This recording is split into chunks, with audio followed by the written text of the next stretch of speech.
물속에 비친 달처럼 모든 것이 뒤바뀌던 그 밤, 사랑은 도망치고 친구는 연인이 되며 요정의 속삭임 하나에 세상은 마법처럼 흔들렸습니다. 어느 한여름밤, 숲이 조용히 마법에 물들었죠. 누구는 사랑을 찾아 달아나고 누구는 사랑을 잃고 울며 돌아서고 그 사이 요정들은 웃으며 장난을 칩니다. 이성과 감정이 뒤엉키고 꿈과 현실의 경계가 흐려지는 밤. 오늘의 고전은 셰익스피어의 한여름밤의 꿈입니다. 꿈과 마법, 사랑과 혼돈이 춤추는 숲속으로 함께 걸어가 볼까요?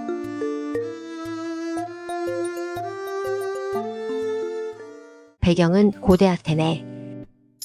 전쟁의 영웅 테세우스 공작과 아마존의 여왕 히폴리타가 곧 결혼식을 올릴 예정이라 도시는 축제의 기대감으로 들떠 있습니다. 그러나 한편에선 축제가 아니라 전혀 다른 전쟁이 벌어지고 있었죠. 그것도 바로 사랑이라는 이름의 전쟁입니다. 젊은 연인 라이센더와 허미야. 두 사람은 서로 진심으로 사랑하고 있었지만 장애물은 뜻밖에도 아주 가까운 곳에 있었습니다. 허미아의 아버지 에게우스는 그녀를 자신이 선택한 남자 데미트리우스와 결혼시키려 합니다. 허미아는 반발합니다. 사랑도 아버지가 정해줘야 하나요? 하지만 당시 아테네의 법은 아버지가 허락한 결혼을 따르지 않을 경우 죽임을 당하거나 수도원에 들어가 평생을 살아야 한다는 잔혹한 선택지를 강요했죠. 이렇게 시작된 건 단순한 연애 갈등이 아니라 사랑과 자유를 놓고 싸우는 한 여인의 용기와 선택이었습니다. 이 복잡한 사랑의 퍼즐에 또 다른 족각이 끼어듭니다. 바로 헬레나. 헬레나는 허미아의 절친한 친구이자 과거 데미트리우스의 연인이었죠. 하지만 데미트리우스는 어느 순간 마음을 바꿔 헬레나를 밀어내고 허미아에게로 눈을 돌립니다. 헬레나는 버림받은 가슴을 안고 지금도 여전히 데미트리우스를 사랑하고 있죠. 라이센더와 허미아는 서로를 진심으로 사랑하는 연인입니다. 하지만 허미아의 아버지는 그녀가 데미트리우스와 결혼하길 원하죠. 문제는 데미트리우스 역시 허미아를 사랑하고 있다는 것. 그러나 허미아는 데미트리우스에게 전혀 관심이 없습니다. 한편 헬레나는 데미트리우스를 사랑하고 있지만 데미트리우스는 그런 헬레나를 철저히 외면합니다. 결국 진심이 통하는 커플은 단 하나뿐. 나머지는 모두 엇갈린 사랑 속에서 괴로워하고 있는 상황입니다. 즉, 사랑은 자꾸 한 방향씩 어긋나고 사랑받고 싶은 사람은 사랑을 못 받고 진짜 사랑하는 사람은 인정받지 못하는 총체적 난국이 펼쳐집니다. 그리고 이 복잡한 사각관계의 불씨는 젊은 연인들의 도피와 함께 숲속의 마법 세계로 이어지게 되죠. 그곳에서 사랑은 더더욱 엉망진창이 됩니다. 왜냐고요? 그 숲엔 요정이 있거든요. 장난기 가득한 요정들. 사랑을 장난처럼 뒤섞는 마법의 존재들 말이죠. 결국 사회의 압박과 아버지의 강요를 견딜 수 없던 허미아는 라이센더와 함께 도망치기로 결심합니다. 아무도 모르게 아테네를 벗어나 자유롭게 사랑할 수 있는 새로운 삶을 찾기 위해 숲속으로 떠나기로 하죠. 하지만 이 비밀은 오래가지 못합니다. 허미아의 오랜 친구 헬레나가 이 계획을 듣게 되는데요. 그녀는 이 기회를 이용하기로 합니다. 왜냐면 그녀는 여전히 데미트리우스를 사랑하고 있었거든요. 비록 그가 자신을 무시하고 심지어 모욕을 하더라도 헬레나는 포기하지 않았습니다. 그래서 그녀는 허미아와 라이센더가 도망치려 한다는 사실을 데미트리우스에게 일부러 고자질합니다. 데미트리우스가 허미아를 쫓아 숲으로 가면 자신도 그를 따라 함께할 수 있으리라 생각했기 때문입니다. 사랑받지 못해도 괜찮아. 그 사람의 그림자라도 따라가고 싶다. 헬레나는 그토록 애절하고 위험한 사랑을 택한 것이죠. 한편 인간들이 모르는 사이 숲속 깊은 곳에서는 또 다른 세계, 요정들의 세상이 조용히 살아 숨쉬고 있습니다. 그 중심에는 요정들의 왕 오베론, 그리고 그의 아내이자 강력한 여왕 티타니아가 있습니다. 하지만 이 부부는 지금 평화롭지 못하죠. 둘 사이의 갈등은 한 아이를 둘러싼 싸움에서 시작됩니다. 티타니아가 데려온 인도 소년을 오베론도 원했기 때문입니다. 그 아이는 고귀하고 사랑스러운 존재였고 오베론은 그를 자신의 수행자로 삼고 싶어 했죠. 하지만 티타니아는 단호하게 거절합니다. 그 아이는 자신의 친구가 죽으며 맡긴 소중한 유산이라며 절대 넘길 수 없다고 말하죠. 이 거절에 자존심이 상한 오베론은 분노로 들끓기 시작합니다. 그리고 그는 장난꾸러기로 악명 높은 요정 퍽을 부릅니다. 오베론은 퍽에게 명령합니다. 저 티타니아에게 사랑의 마법을 걸어라. 방법은 아주 간단합니다. 한 송이 마법꽃에서 추출한 진한 꽃즙, 그것을 티타니아의 눈꺼풀에 바르면 눈을 떠 처음 보는 존재와 미친 듯한 사랑에 빠지게 되는 것이죠. 오베론은 이 마법으로 티타니아를 곤경에 빠뜨리고 그 틈을 타 아이를 빼앗으려는 속셈입니다. 그리고 마법의 밤, 숲은 점점 혼란스러운 꿈의 세계로 변해가기 시작합니다. 하지만 문제는 이 마법이 계획대로만 흘러가지 않았다는 데 있습니다. 오베론은 퍽에게 또 하나의 명령을 내렸습니다. 숲속을 헤매는 한 인간 남자에게도 이 꽃즙을 발라라. 그는 냉정하게도 자신을 사랑하는 여자를 외면하고 있으니 그의 마음을 바로잡아야 한다. 오베론이 말한 그 남자는 바로 데미트리우스였죠. 하지만 퍽은 인간의 얼굴을 잘 구별하지 못했고 어두운 숲속에서 엉뚱한 사람, 바로 라이센더에게 꽃즙을 발라버립니다. 그리고 마법은 즉시 발동합니다. 라이센더는 눈을 뜨자마자 헬레나를 보게 되고 그 순간 자신이 진정 사랑하는 사람은 허미아가 아닌 헬레나라고 확신하게 됩니다. 라이센더는 말합니다. 허미야, 그건 어리석은 착각이었어. 내 진짜 사랑은 당신, 헬레나요. 헬레나는 혼란에 빠집니다. 평소 자신에게 눈길조차 주지 않던 라이센더가 갑자기 사랑을 고백하다니 이건 조롱일까요? 하지만 거기서 끝이 아닙니다. 오베론은 퍽의 실수를 알고 이번엔 정확히 데미트리우스에게 꽃즙을 발라 마법을 완성시키죠. 그리고 마법은 또다시 너무나 완벽하게 작동합니다.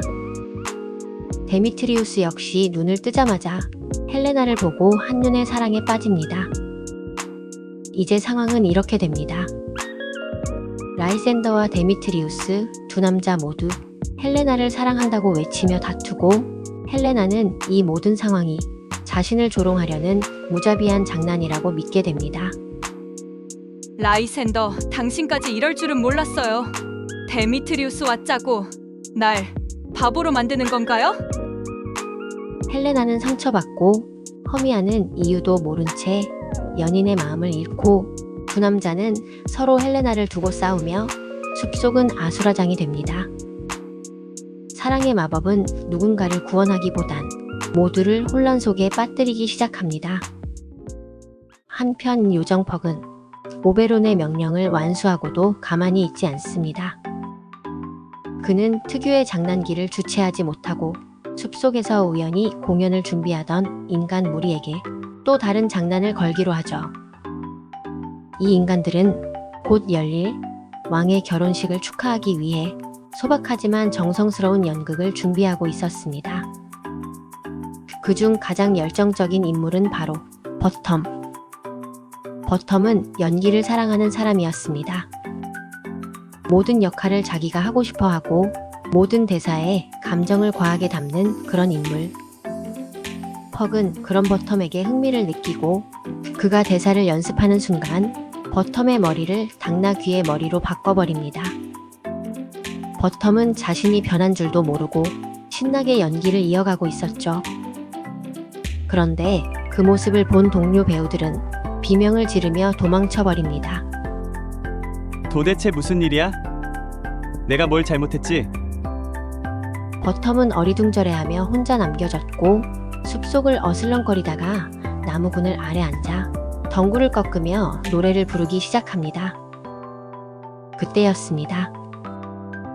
꽃즙의 마법에 걸린 티타니아가 눈을 뜨고 가장 먼저 본 것이 바로 당나귀 머리를 한 버텀이었던 겁니다. 마법은 실패가 없었습니다. 티타니아는 그 순간 그 우스꽝스럽고 괴이한 존재와 완전히 사랑에 빠져버립니다. 아, 뭐라고 설명할 수 없네요. 당신의 귀는 참으로 사랑스럽고 그 커다란 눈은 놀라워요. 잠시도 당신을 떠올리지 않을 수 없어요. 티타니아는 요정들을 불러 버텀을 위해 가장 부드러운 꽃 침대를 준비하게 하고 달콤한 꿀과 과일을 먹이며 그가 잠시도 불편하지 않도록 모십니다. 버텀은 어리둥절하면서도 그 상황을 꽤 즐기는 눈치였습니다. 이거 나름 괜찮은 꿈인걸? 그는 당나귀 얼굴로 꿀을 마시며 중얼거렸죠. 요정의 세계는 이제 사랑이라는 이름의 혼란으로 가득 차게 됩니다. 그 중심엔 당나귀 머리를 한 남자와 그를 사랑하게 된 요정 여왕이 있었죠. 숲속은 이제 더 이상 평화로운 자연의 공간이 아니었습니다. 모든 것이 뒤섞이고 모든 이가 상처받기 시작하죠. 헬레나는 갑작스럽게 몰려든 두 남자의 사랑에 당혹스러움을 넘어서 절망합니다. 그만해요, 제발. 저를 놀리는 거잖아요. 왜 이러는 거예요? 그녀는 두 남자가 장난치듯 자신에게 사랑을 고백하는 이 기묘한 상황이 자신을 비웃기 위한 악의적인 연극이라고 믿습니다. 진심이 아니라고 그럴 리 없다고, 차라리 그 누구의 사랑도 받지 않는 것이 낫겠다고 느끼죠. 허미아는 이 모든 상황에 혼란을 넘어 분노하게 됩니다.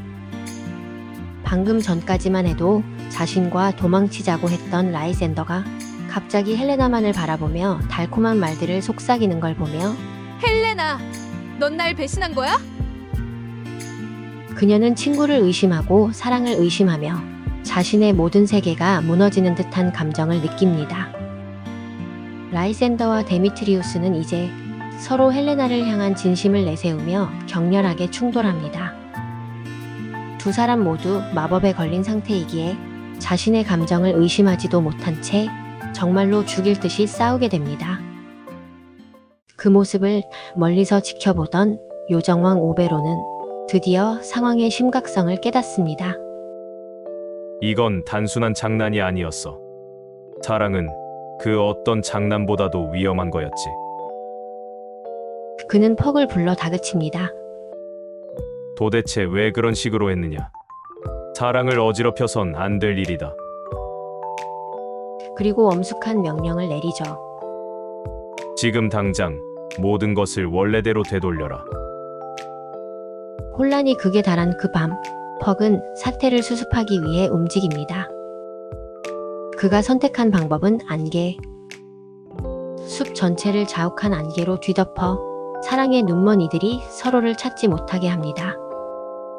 사랑도 질투도 오해도 한 걸음 떨어져야 비로소 보이는 법이지.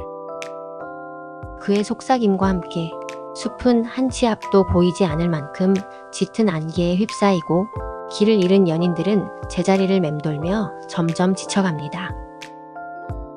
그리고 퍽은 조용히 다가가 라이센더의 눈에 다시 꽃즙을 떨어뜨립니다.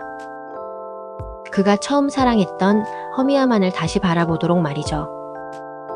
또한 데미트리우스 역시 마법이 풀리지 않도록 유지하되 그의 진심이 헬레나에게 안정되게 머무르도록 감정을 조율합니다. 이제 연인들은 다시 각자의 자리에 돌아옵니다. 라이센더와 허미아, 데미트리우스와 헬레나. 모든 혼란이 안개 속에서 정리되어 갑니다. 혼란의 밤이 지나고 다시 태양이 떠오를 무렵 숲은 조금씩 제 모습을 되찾기 시작합니다. 한편 다른 한쪽에서는 또 다른 마법이 서서히 풀려갑니다. 오베로는 마법의 효과를 거두기로 결심합니다. 이제 충분하네. 그녀의 눈에서 허상을 거두어야겠지. 잠든 티타니아의 눈에서 마법을 거두자 그녀는 눈을 뜨고 자신이 사랑에 빠졌던 존재를 바라봅니다. 버텀. 그것도 당나귀 얼굴을 한 버텀. 잠시 멍한 표정을 짓던 그녀는 곧 모든 상황을 이해하고는 당황스러움에 눈을 비빕니다.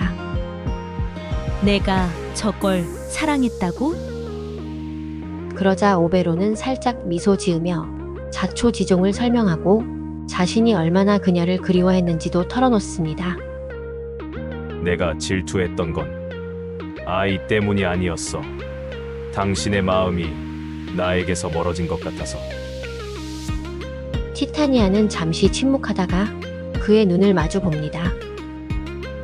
그리고 조용히 고개를 끄덕입니다.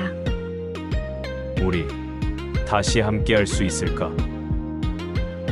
그렇게 두 요정은 다시 화해하고 숲은 드디어 진짜 평화를 되찾기 시작합니다. 아침이 밝자 테세우스 공작이 숲속을 지나가다가 이 혼란에 휘말린 네 사람을 발견합니다. 하지만 모두가 자신의 사랑을 되찾은 것을 보고 기쁘게 결혼을 허락하죠. 그리고 마침내 테세우스와 히폴리타, 라이센더와 허미아, 데미트리우스와 헬레나 세 커플이 함께 결혼식을 올립니다. 그리고 장인들이 준비한 우스꽝스러운 연극이 펼쳐지며 모든 것은 유쾌하게 마무리됩니다. 모두가 잠든 밤 요정퍽이 조용히 나타나 말합니다. 혹시 이 이야기가 거슬리셨다면 한낱 꿈이라 여겨주세요. 사랑과 마법은 언제나 그렇게 미묘하니까요.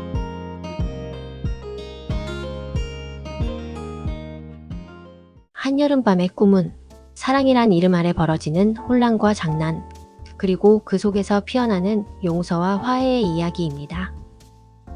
꿈처럼 유쾌하고 동화처럼 따뜻한 이 고전은 우리에게 말해줍니다. 사랑은 완벽하지 않아도 웃음과 용서를 품을 때 진짜 마법이 된다고요. 어쩌면 진짜 마법은 누군가를 진심으로 사랑하는 마음 그 자체였는지도 모르죠. 당신도 그런 마음 가슴 한구석에 하나쯤 품고 계신가요? 오늘도 문학 속 이야기 끝까지 함께 해주셔서 고맙습니다. 다음 이야기에서도 당신의 마음에 작은 울림이 닿길 바랍니다. 또 만나요.